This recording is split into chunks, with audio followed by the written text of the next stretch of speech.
अरे दादा, हाँ आपको पुलिस ने पकड़ा, क्या कहेंगे आप?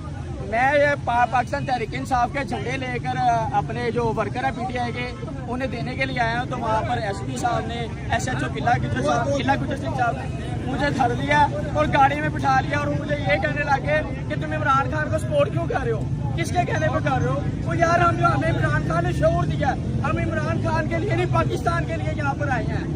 इमरान खान के लिए नहीं पाकिस्तान के लिए आए हैं। आपके धमकाने से हम डर नहीं जाएंगे, हमारे हौसले